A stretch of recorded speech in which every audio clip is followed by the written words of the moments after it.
Let me make sure I have your name correct first. Arthur W. Blake, or W is Wagner. And the traditional spelling of Blake, B-L-A-K-E? Yes. Okay. No nickname? No, just, well, they called me Daddy Blake or something like that. But just, that was just like that. It was Granddaddy Longlegs because I was 6'2" and when I got in almost like that, and all the school kids they were shorter. Like where I played the last year of school there, I played and went out and turned out for football and. So let me back up. So you, in 1927, that's when I joined there. I wasn't quite 18, but then they were just they went down there. A lot of these guys there, they went down there because that was right during the Depression time, and there was no money. See, they didn't have anything around there. Well, we'd go down and we'd drill once a week for three months, and then payday they'd come down and they paid us, so much every drill we made.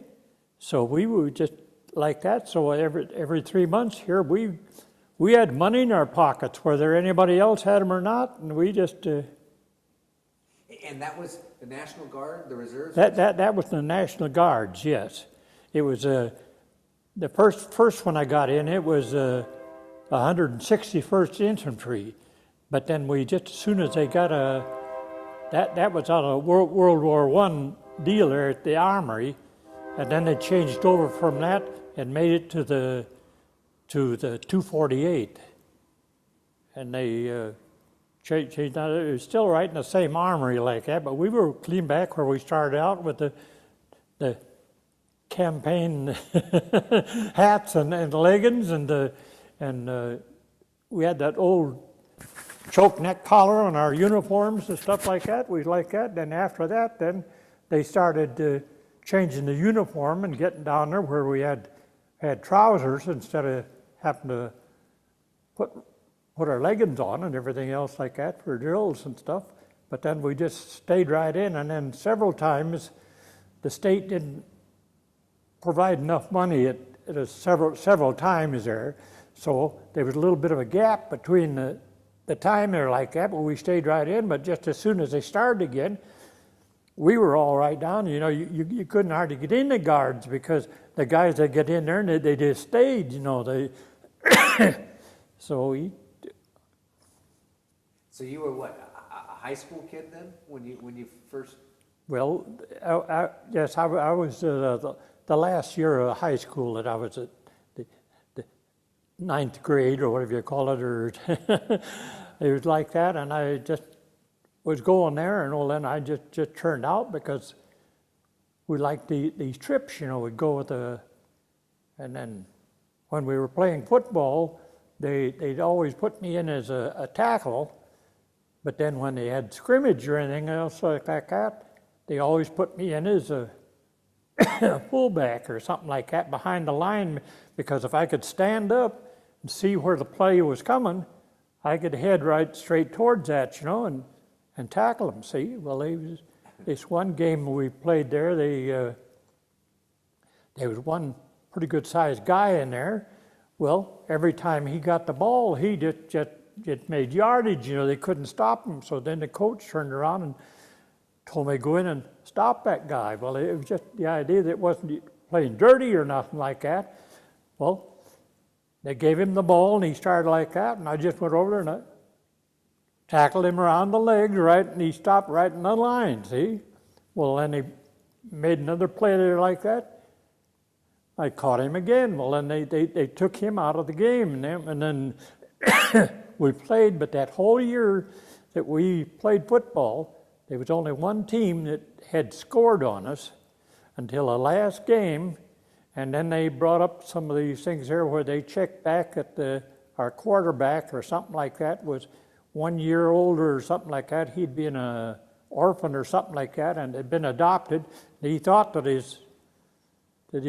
he was so old, like that. Well, anyway, we had to give up for the whole year, they had to give up what they had like that, but there was only one team that had scored on us, and they played the thing there like that, and the gun went off, but the gun was over like that. Well, this guy passed, and this guy was running along the car like that. Well, nobody even bothered to catch him, see, and he went over.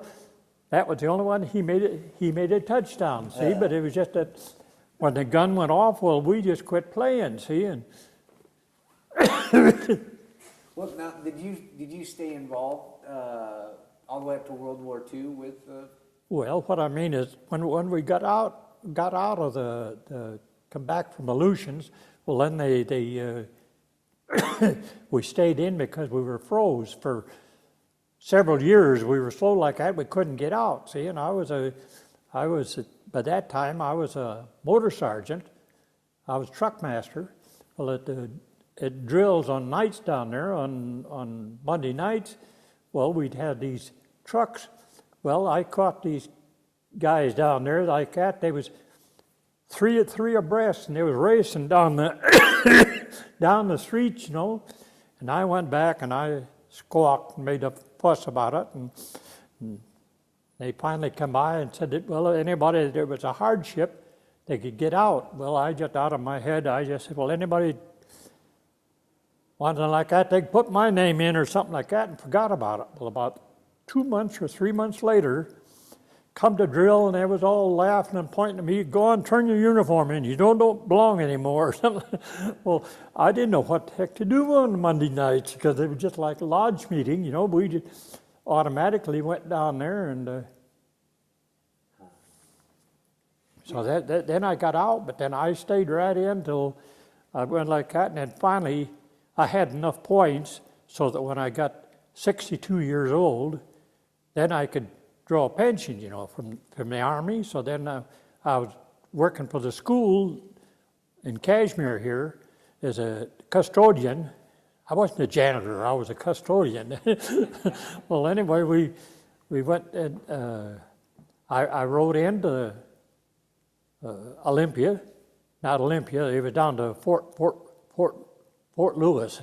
Oh yeah. The National Guard Association. I mean, they on one side of the road is the National Guard, and the other was Camp Murray. Camp Murray. Yeah. Well, anyway, I rode in there and told them that on June that's when the school was closed, you know, for the year. I wanted to take and get my records all brought up to date so they'd have a chance to do it. I wrote in a month ahead of time or something like that, and told them like that.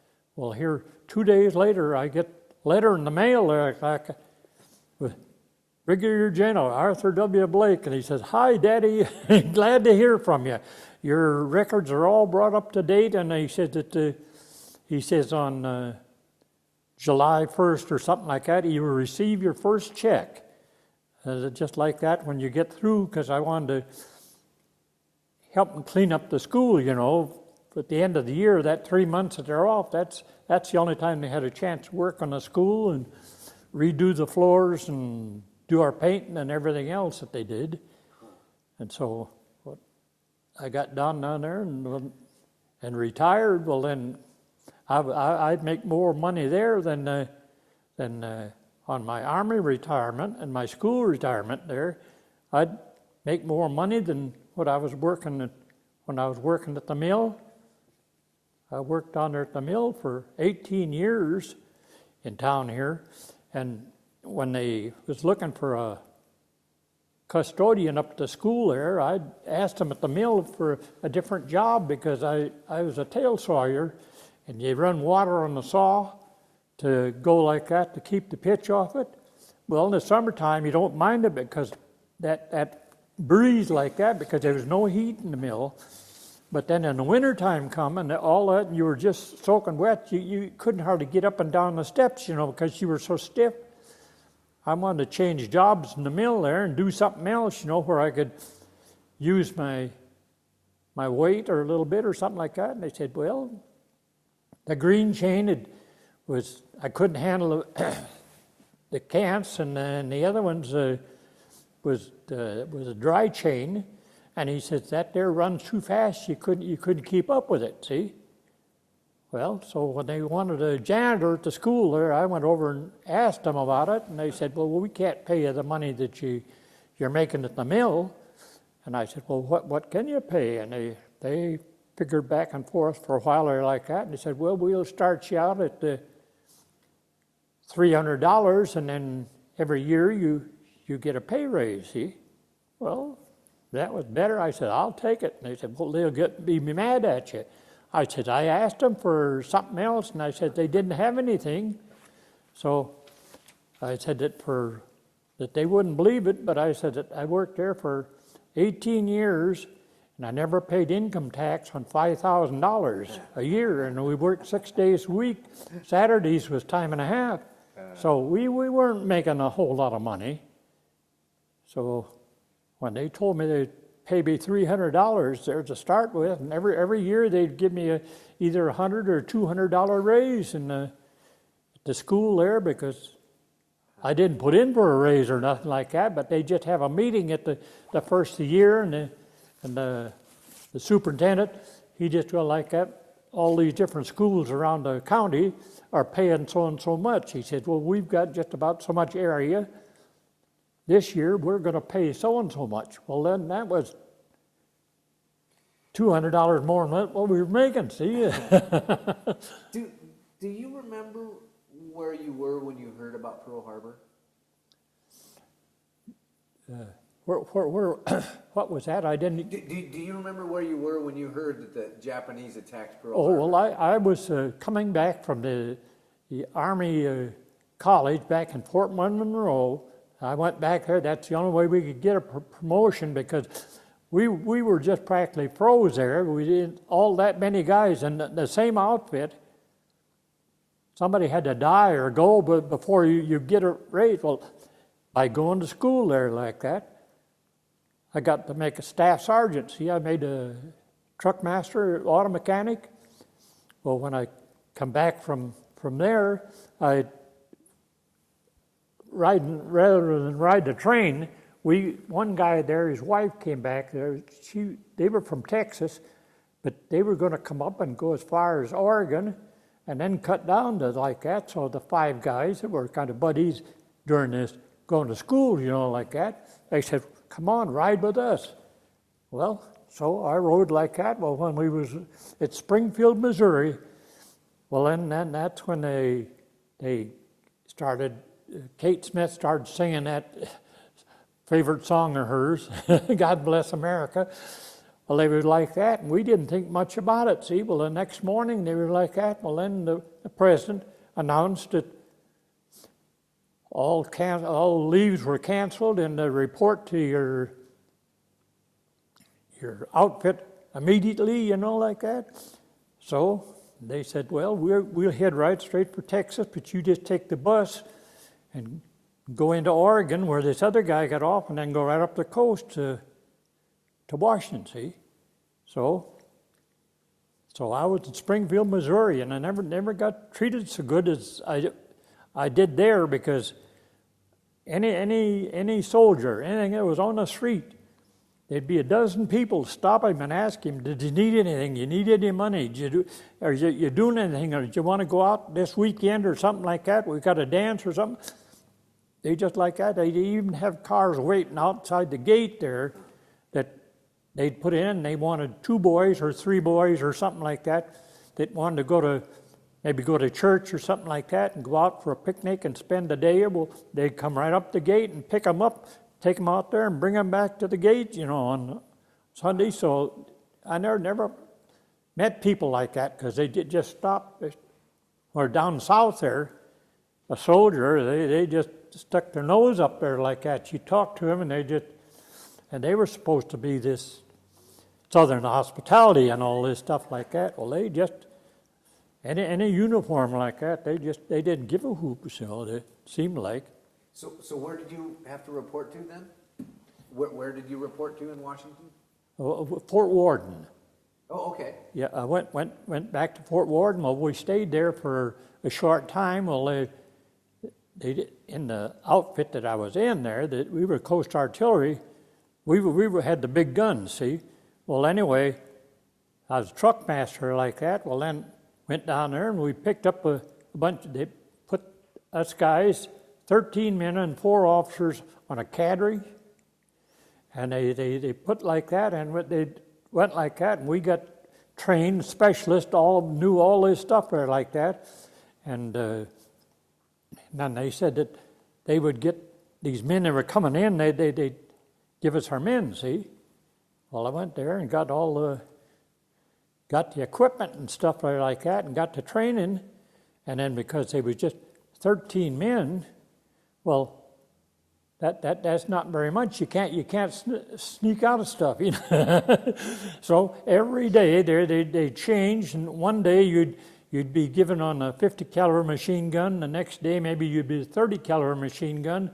The next day you'd be doing something else.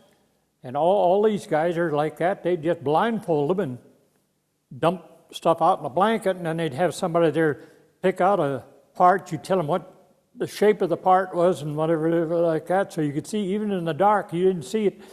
He'd tell them like that, and that you do it this, hold it a certain way, and put it like that, and it won't fit. Well, you got it backward. Put it the other way, and so we got all studied like that. So they ran out of stuff to teach us. So then our officer, he taught us this karate or something like that to protect yourself. So we'd practice like that, and we knew that when a man come running after you with a knife or something like that, just what to do or how to grab him or something like that, you know. So when they finally shipped us out there, they shipped us from there. They shipped us over to Fort Lewis, and we were there. And we still didn't have our men yet, see? We were just 13 men and 4 officers. They said, well, you'll get your men and equipment where we send you. Well, okay, so we took off, and some of these infantry outfits, that's where we got into trouble, because we just went on there, and there was only 13 men, and when you put us right between 2 infantry outfits that were practicing war games. They go out for a hike, and there's cold weather and stuff and everything else like that. Well, they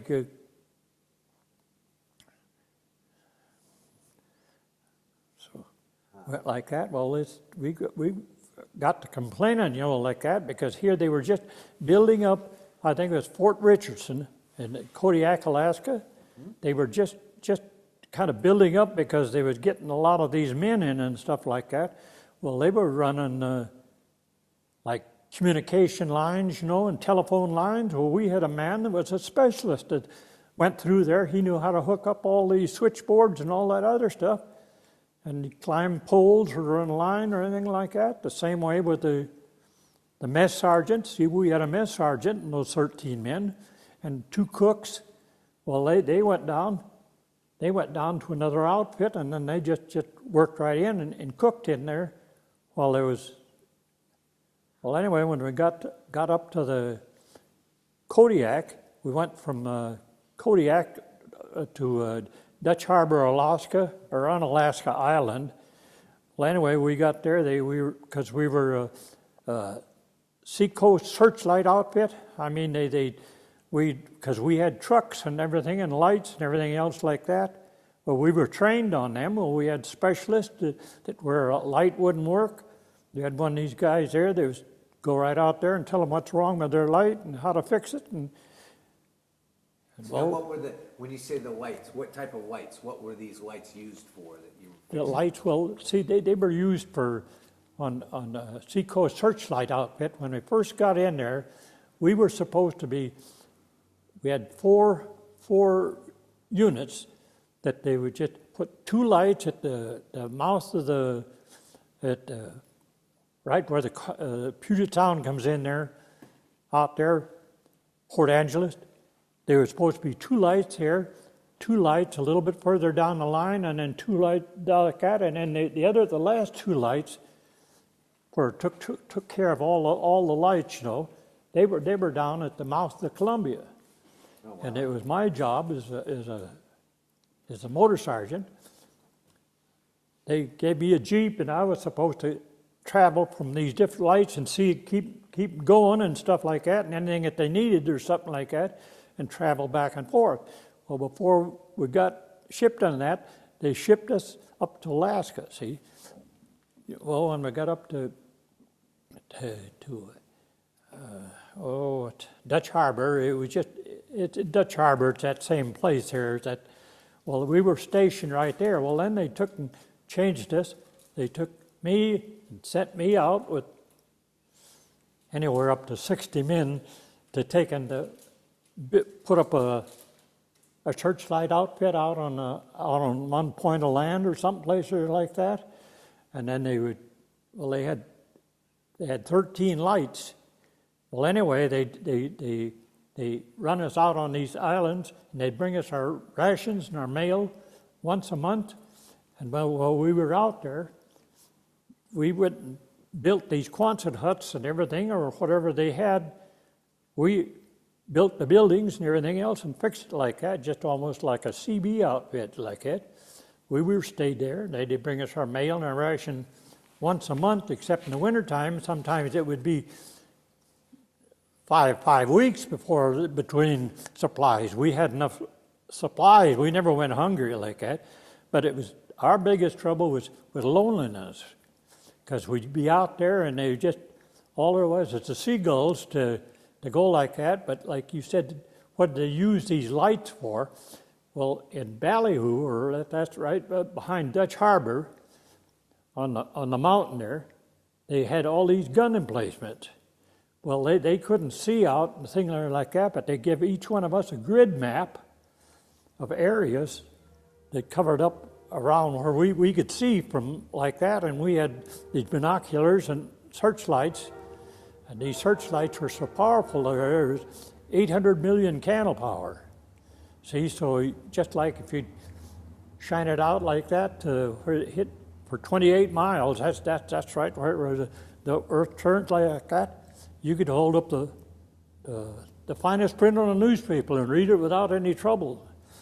So we were out there, we were observers, as well as out there where if they wanted to, the radar would pick up some place there, you know, where they would,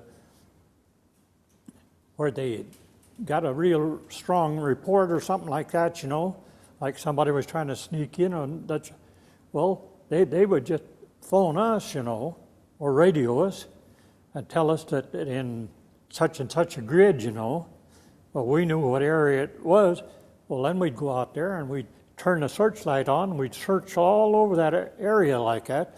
So we could either be spotters or we could illuminate a target so that we could tell them what they were hitting or anything else like that. It was over or short or they hit what they were shooting at, see? Well, now one question I have, if they're out there and you're shining your light out there, doesn't that make you a thing called a target? What about? Well, I was going to say there like that, it wouldn't be so much like that, because see, they could use us for either air things or like that at Warden. They'd had these practices where these searchlights would go out and these planes would come out. They'd circulate around and they'd go back and forth like that. Well, where we were stationed, out on a point of land someplace, we could look right out and we could see what was going on. Well, these lights, they'd be shining out this way, and we knew that the blame plane was going out this way. Well, then we just automatically turn our light on and pick him up. Well, then all these lights had changed over and pick him up, and so they could do it like that. And then where we got real lucky there, that when they had a mail plane up there out of Dutch Harbor on one of these islands, when we were way out by this radar place. Well, anyway, every morning this plane would go out to the end of the Aleutian chain, take the mail out and orders and stuff like that, and then every night it came back, see? I don't know whether it took the whole time to go down there and back, but anyway, come back, and well, one of these pilots came out to wonder what we were doing, because we were digging in the hillside there like that, making it. We put it in there, and then we'd camouflage it, put it like that, so it looked just like it was a hill, except for just this little place out in front where you'd run a searchlight out on this point to show. Well, anyway, we talked to them a while, and we asked them if they could see that light, like that, because they'd have fog 1 minute, and then it'd be clear the next minute, like that, and they were like that, and could they see anything like that? He says, yeah. He said, it makes a big bright spot. We said, well, you're like that. Well, we just told them where our lights were located, that when they come in there, if he had any trouble, if he would just radio in or something like that, let them know. Well, then when go like that, we could hear the plane as he going like that. We tell him, well, you're flying plenty high, like that, because the highest mountain around here is only so and so many feet like that. You can get down lower. And then where these lights was shining up in the sky, he'd say, well, he could see it. Well, we tell him that he's right over such and such a light, to go right straight ahead or go to the right or just off the left wing there. He said, oh, yeah, I see it. Well, he just went and he made a circle of the islands up there where we were stationed, clean around there like that, and then turn around, and then the last one, and these guys, they hooked us in on a switchboard, on the telephone, so we could talk to the pilot as well as like that. We tell him like that on this last light, if he would go right over there and go right towards his right wing, a little bit more to the right, okay, now go right straight ahead, and you can drop down to 500 feet, or we tell them a mountain like that. They say, now you're over the water. You're heading right in. You're heading right towards the airport. They go like that, and it was kind of clear there like that. And then when he finally dropped down and get below the cloud, well, then he could see. Well, he went in there, and he went down there, and he just touched his wheels on the runway. He took off. He said, I'm going to do this again. He circled way around there like that and came back.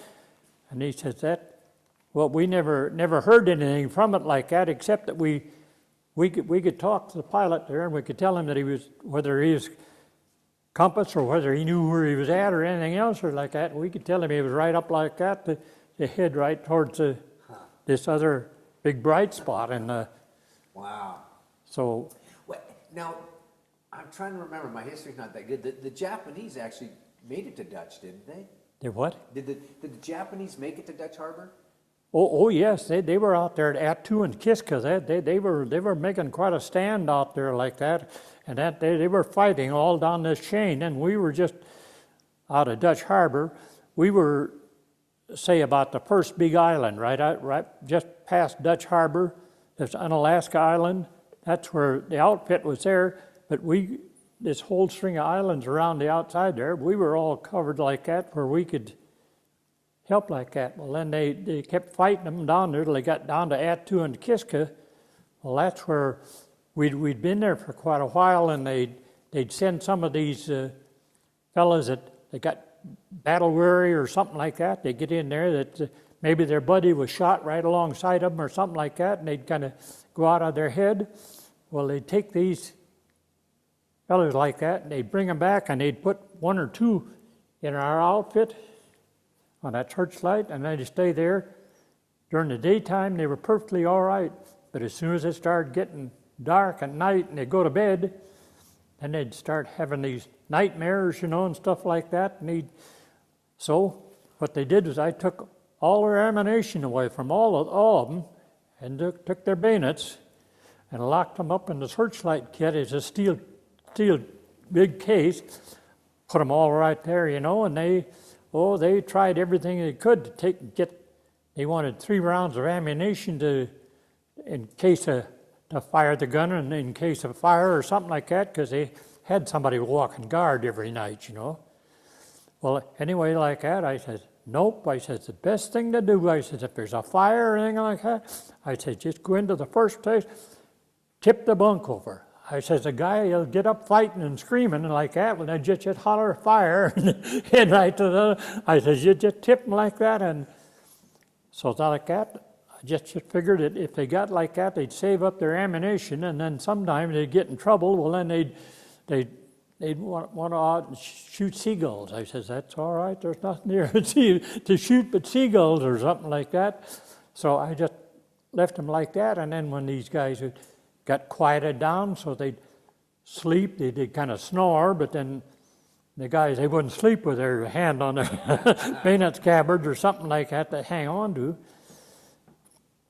So we went like that, and we'd get these guys so that when they were kind of level-headed and thinking like that, we'd just radio in or send a note in to headquarters.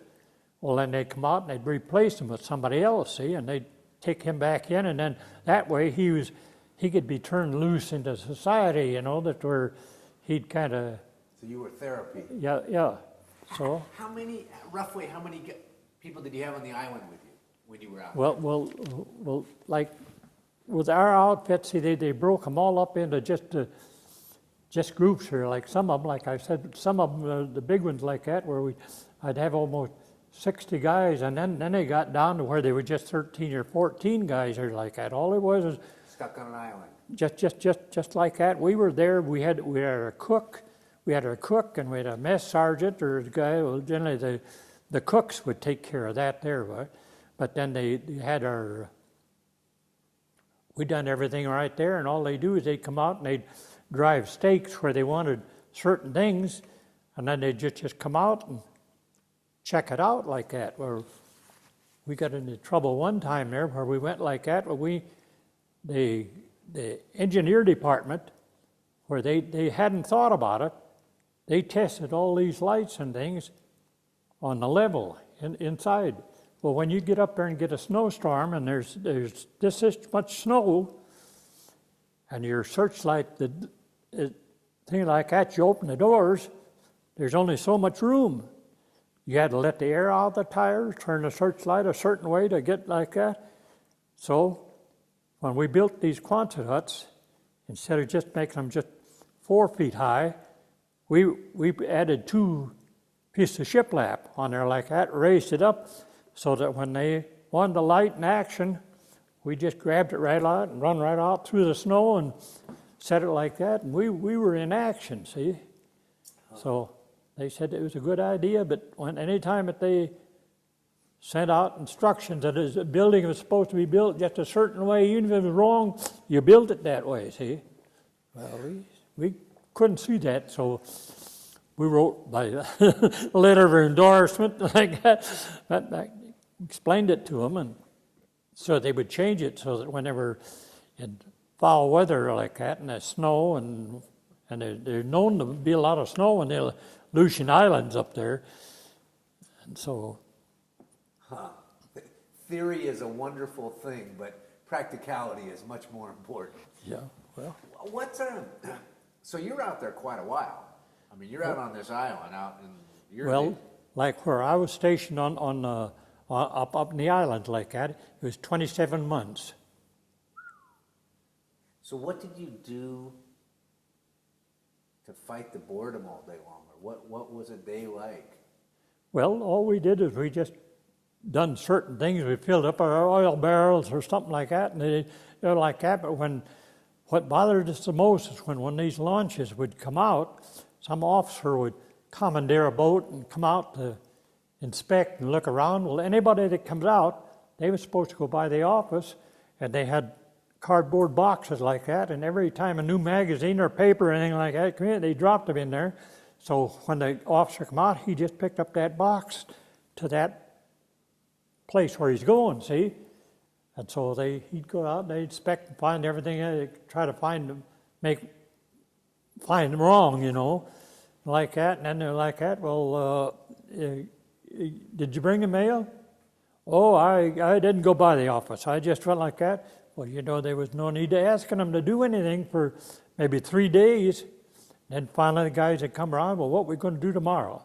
Well, I said, I'll fill my own oil barrel and stuff like that to keep warm, but So all you could do is just stay there. They're just a beach, you know, because they go as far down the beach as they could on one of these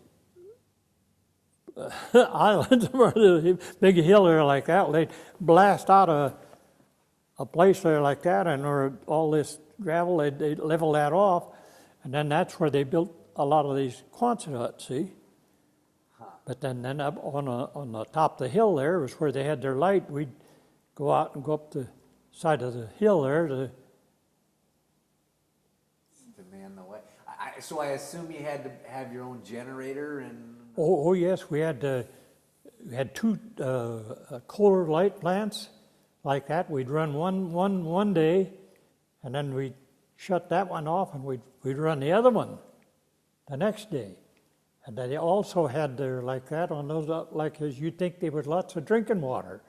Well, Bering Sea is salt water like that. So they had these distillation units. It's just like a big tank, you know, a boiler like that. Well, they had a whole bunch of these Wisconsin engines and stuff like that run as distillation plant. And then you'd take and pump water out of Bering Sea into this tank and then run it through this thing there, and they'd distill it as it come out, dripped out dripped out there like that. Well, then that was fresh water. Well, we just had two tanks. One of them was a fresh water, and the other was just the salt water like that. Well, we used the salt water. They used that just for the bathrooms like that. But the other one, the fresh water, that was all hooked up for drinking water and for the kitchen and everything. So they had these distillation units like that where we made our own water. And your own little city. Being I was a motor sergeant, I was supposed to know about these things, you know, kind of how to run them, you know. And the CBs, when we first went out there, they'd be a few of them there, and then they would just point out some of the things and do this or that, or so you just picked it up on your own practically, you know. Good training. Yeah. Well, we were like that. We didn't do anything, and then when the CBs, we got along real well with the CBs, but then we didn't get along that well with the Navy, because like when we were in the Dutch Harbor, we'd be walking down the road or something like that. If it was a CB go by, if he had a recon wagon or anything like that, he'd just slow down. He said, if you can hang on, you'll ride. Well, then you just get on the Jeep or some way to get on, you ride. But a Navy, some young fellow like that, he'd be driving a flatbed truck, be sailing down the road, and he'd slow down a little bit, then he'd try to hit a mud puddle and splash water on us or something like that, you know, where we just back and forth. It was just, but anytime we needed anything, if we just see a Navy chief, you'd like the only thing we get is we had these little small radios, had one or two of them. Somebody said, get one and have it, you know, and take it with him. But all we could hear was Tokyo Rose. And they thought they'd get us. Well, it wasn't that. That was good music. The guys listened into them. They liked it, see? But then they, like that, when these things, radios quit working, we'd go down to see one of these chiefs and ask him, would he check it out? The thing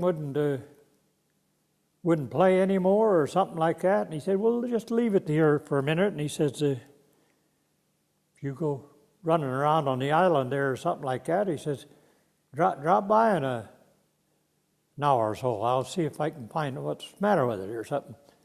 Well, what he'd do is he'd just pull every tube out of it and put in brand new tubes and stuff, come back. Oh, he said, you just had a loose wire or something like that, but it just never cost anything like that. Or if they were out working any place where we were around there like that, they were, the Navy and the CBs, they liked coffee. They'd drink it like that. Well, they'd be working someplace. Well, a couple of them at a time would drop up by the cookhouse and wanted to know if we had any coffee. Well, sure. Just all you could do is, there's the cups and there's the coffee. all you got to do is just rinse out your cup and put it on the drain board. They'd say, well, you got anything to eat with it? Well, we had fresh bread that they cooked, baked bread, for us, biscuits. Well, anyway, when they fix up something like that, we said, well, when they asked us if we had something to eat with it, well, we said we had Spam, or we had a little bit of one of those cakes of cheese or something like that. Oh, they say, nobody eats that stuff or like that. And the next day, here they come up packing a couple of these Hormel hams and a piece of a brick of meat or something like that, or cheese or anything like that, where we never got any of that stuff. They just put it down there, and all these guys, they'd go by there and they'd make themselves a sandwich, or get a cup of coffee and rinse the cup out, and that's all that was required. It was just... So you didn't have, out in the island, they didn't have SOS? They what? You didn't have SOS? I've heard it called SOS, which was, corn chip beef hash on toast, shit on a shingle, I think that. Well, when they got a bunch of them like that, where they would meet in the mess hall, well, then they would all go up, and we'd know that on a certain day they would have this SOS, or we knew just about what day it was. Well, if it was storming like that, well, we just looked like that. If we wanted to take and fight the weather and the wind and stuff like that, to get up, we knew about what direction the mess hall was. We'd go up there. Otherwise, we went in, broke into some of the supplies, and we got some of these sea rations where they had meat and some of them and like that. Well, we got those. Well, we just shoved them under our bunk, and when it was a bad day or something like that, well, it's just little siblings we had. It was just like a funnel almost, like that, where they just burn in pieces of coal, to keep warm. Well, anyway, we go like that. We just poke a couple little holes for air and that, and we just lean it against the. And when it got hot, well, we just take the lid off, and we ate that. See. So you were out there. What did you say? 27 months? A long time? Well, that's what I mean. Is just like that. I came home on an emergency furlough or something like that. But from the time we went up there till we got all through there, it was about 27 months here. I come home for my funeral for my mother. Was it tough at holidays like Christmas? Was that? Well, no. All they did is we landed when they took us from Fort Lewis. We got on this boat and went up, and they stayed on the inside passage, went like that, and then every time it started getting dusk, they just pull into a little inlet and stay there. Well, then the next day, one of these Canadian corvettes or something like that, they'd come out and find out what's the matter, and they'd say, can you come aboard, or something like that. Well, they'd come over there and get up there, and then pretty soon they'd take off. Well, what we found out was that before we got up to up in Alaska or something like that, the first, let's see, was it Seward? I think it was Seward or something like that. Anyway, we went up there. That was the first place there like that, was a big town or something like that. Well, the boat pulled in there, and the captain told us over the speakers there, you can go ashore, but he says, when we blow the whistle, come a-running. Okay, so we went ashore and looked around the town or something like that, and the first thing I noticed was on this street coming down there was a couple of railroad tracks like that, and this old Shea engines, that's got the cylinders on the outside of it's one of those kind of engines. Well, like that, so when I wrote a card or something like that, you couldn't tell them where you were at or anything like that. Well, I just wrote this first card or letter I wrote home. I sent like that, and the first letter they got back, what you doing in Alaska or something like that? Well, I just said, number 7 is still right on the corner out there or something like that. That's all I said. And my dad there, he was a messenger for the Climax people. They take a locomotive that was just old parts, they'd ship it to some place like that, and then he'd go in and assemble it and break in an engineer and a fireman, and they'd move him from there to someplace else. No, he went from there, clean around in Nome and around a place like that. He delivered seven locomotives up to Alaska there. Wow. Huh.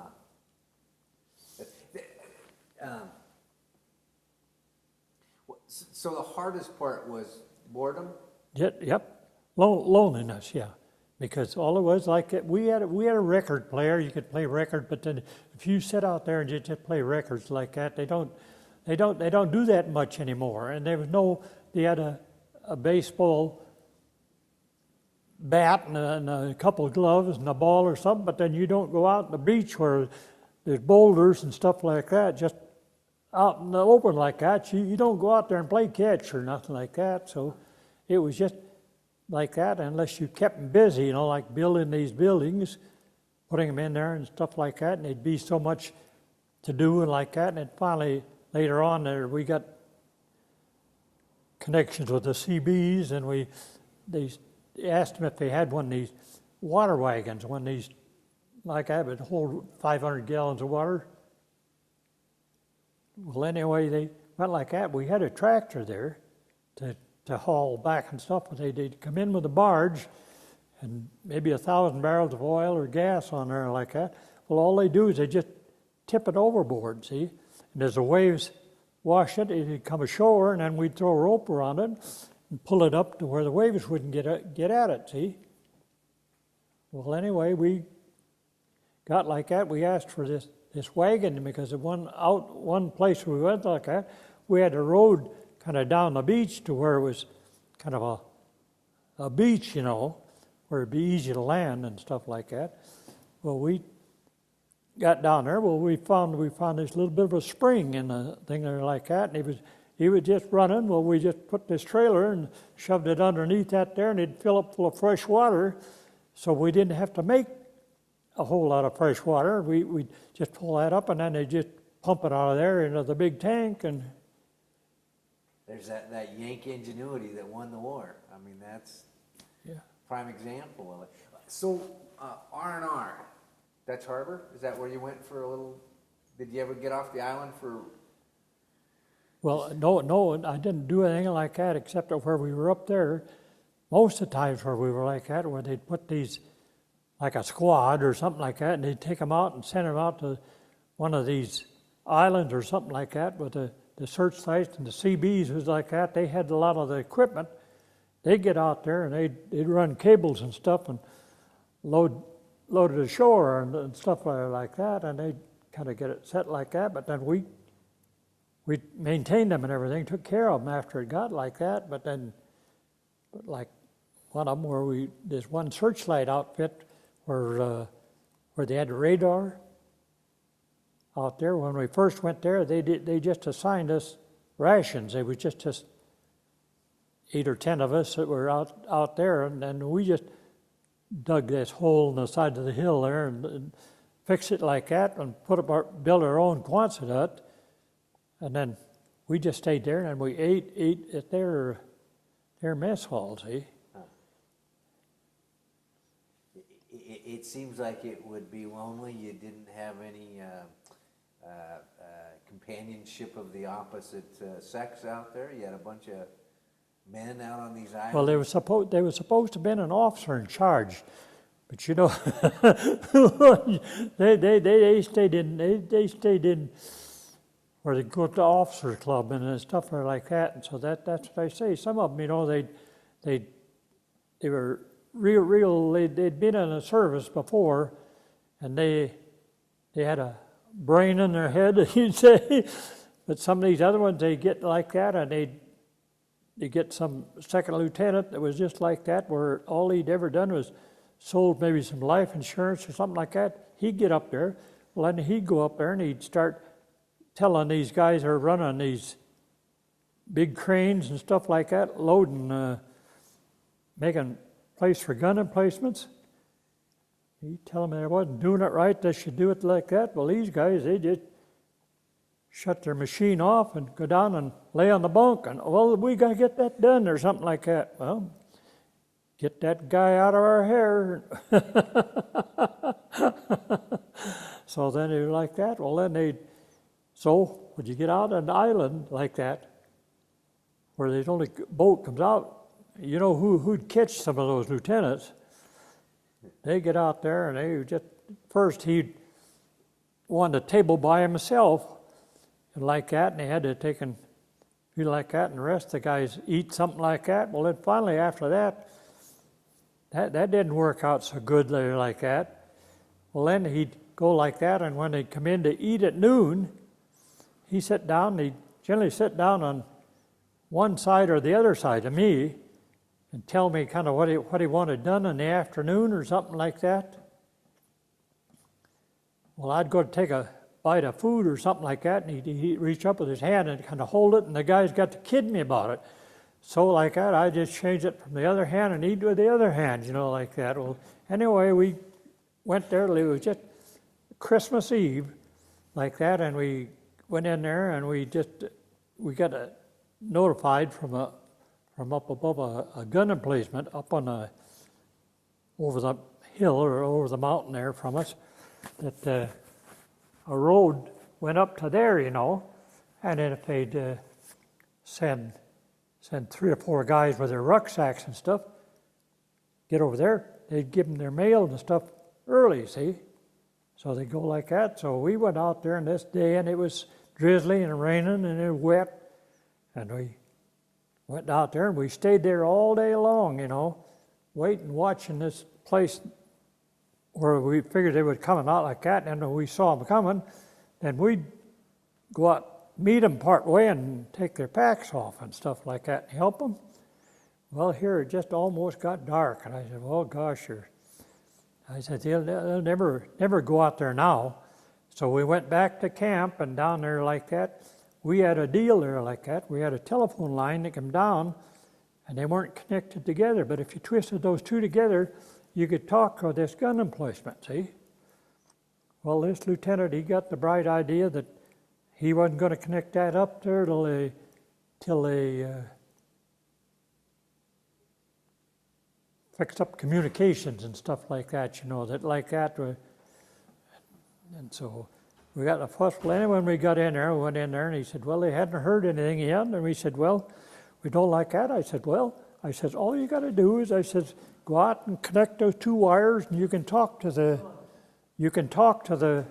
thing there like that. And if they've left, we'll start off from this end, look for them, see? But if they done like that, tell them to stay there. Well, they told them to stay there, and that they would, they had some movies, you know, that they'd bring in there, and they said, here they could, the guys that went up there, they could stay all night and watch a couple movies, see? Well, okay, so I went out there and I just told them like that, and here I was all soaking wet and mad anyway. I went out there and I said, give me a chance to get out there and hook up the thing there like that. But I said, wait till I get back in there before you, because they had those WE boats like that, generators.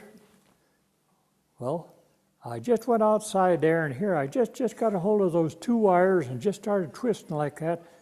And here, man, oh man, I twisted like that. Well, I went in, I was just going to clean the house, see? And I yelled at him like that. Well, then he finally got to talking with somebody. Somebody answered on the phone, and they got him.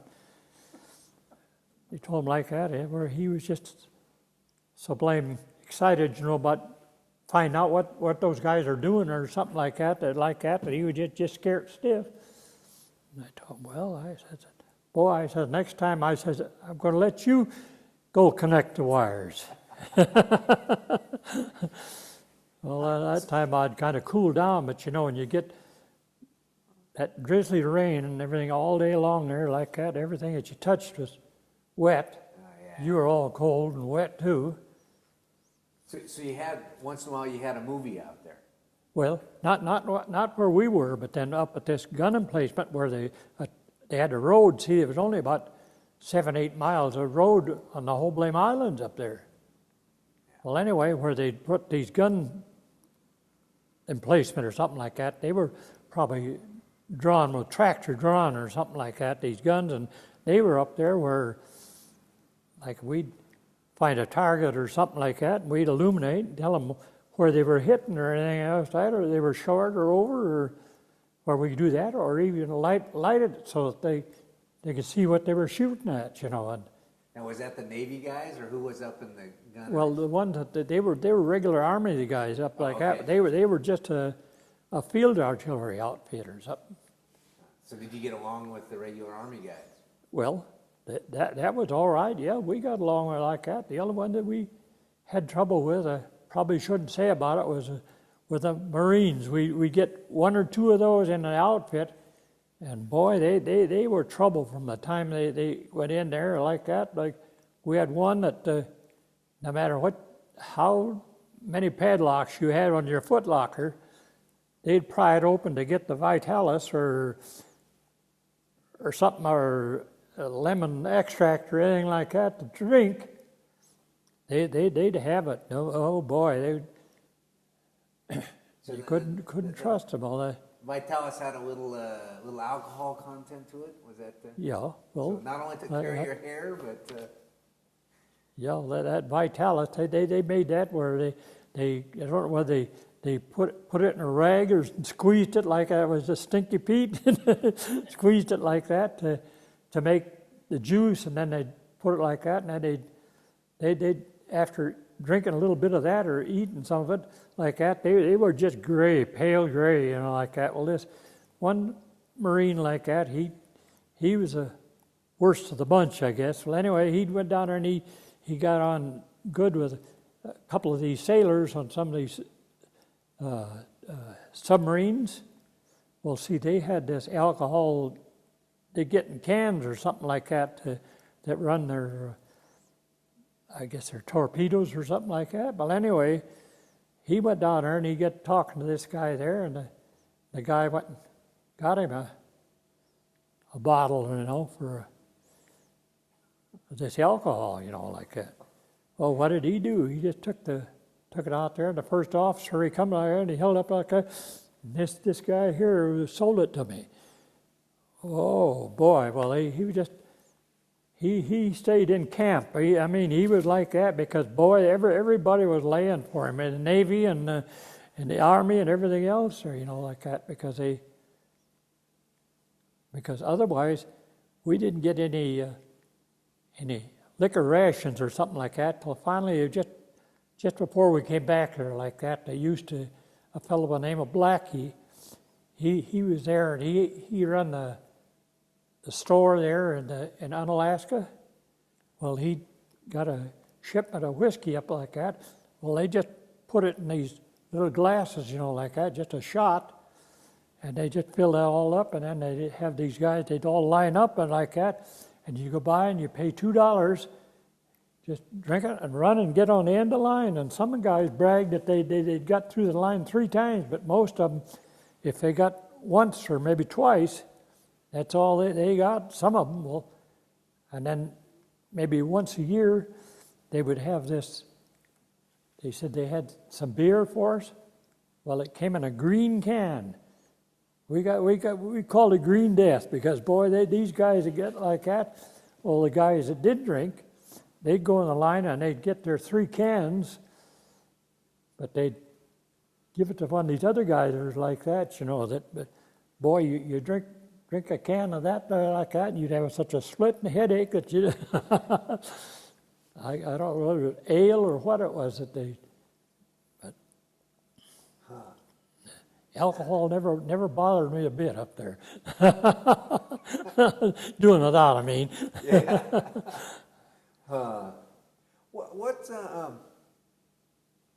Do you remember where you were when you heard the war was over? Well,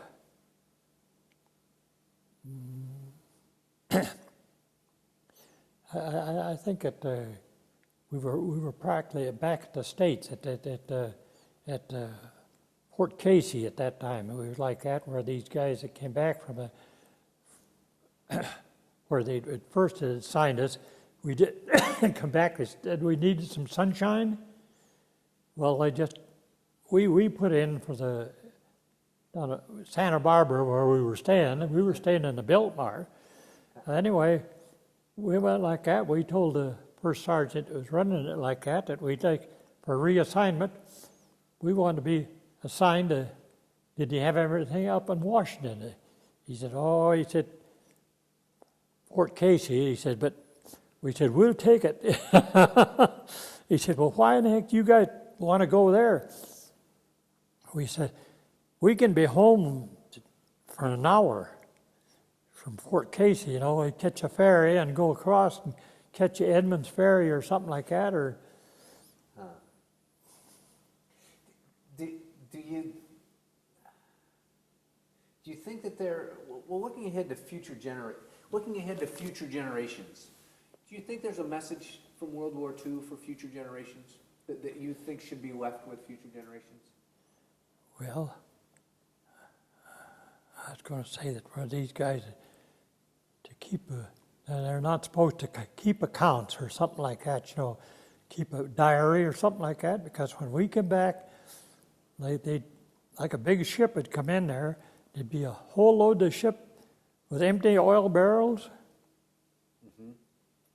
Well, maybe they'd take from on shore, they'd take 5,000 barrels of oil and gasoline, dump it out on the beach, so he could come back with a full load of empty, see? But see, we never took no pictures of it, and couldn't tell it like that, or we didn't get names of who was in charge of the, like that, so if they check there like that, it might help, you know, like that, because things were going on there like that, this crooked work, you know, that... Bending of the rules, kind of fudging around them a little bit. But I was going to say that for this younger generation there, that little bit of training wouldn't hurt them a bit, you know, to go out there like that. They were supposed to put in a year's training or something like that. I says, well then, I said they'd learn to be a man or something like that. They get to learn to live with people and stuff like that. But so training like that, they should take it. Each one of them put in some time there like that to learn a trade or something like that. But then when we come back, well, we were just out of luck because they were like that, because the guys there that were living here, they had all the jobs and stuff, and you come back there and they didn't have anything there like that, where we were a motor sergeant. Well, all they could do is assign you that you might be able to work in a garage or a service station or something like that. Well, it just was where you were training, where you were under combat conditions, keeping the things running and everything else like that, where most of the other ones like that, you know, they were just... So the war was over and they said, that for was your it. job. Sayonara. Nice to have known you. Are you proud you served? You what? Are you proud that you served? Oh yes, I would like that. It was just like that. It was just where I put in a lot of time and stuff there like that. But it was just that we're... Great. Let me get you unmiked there. I'll get you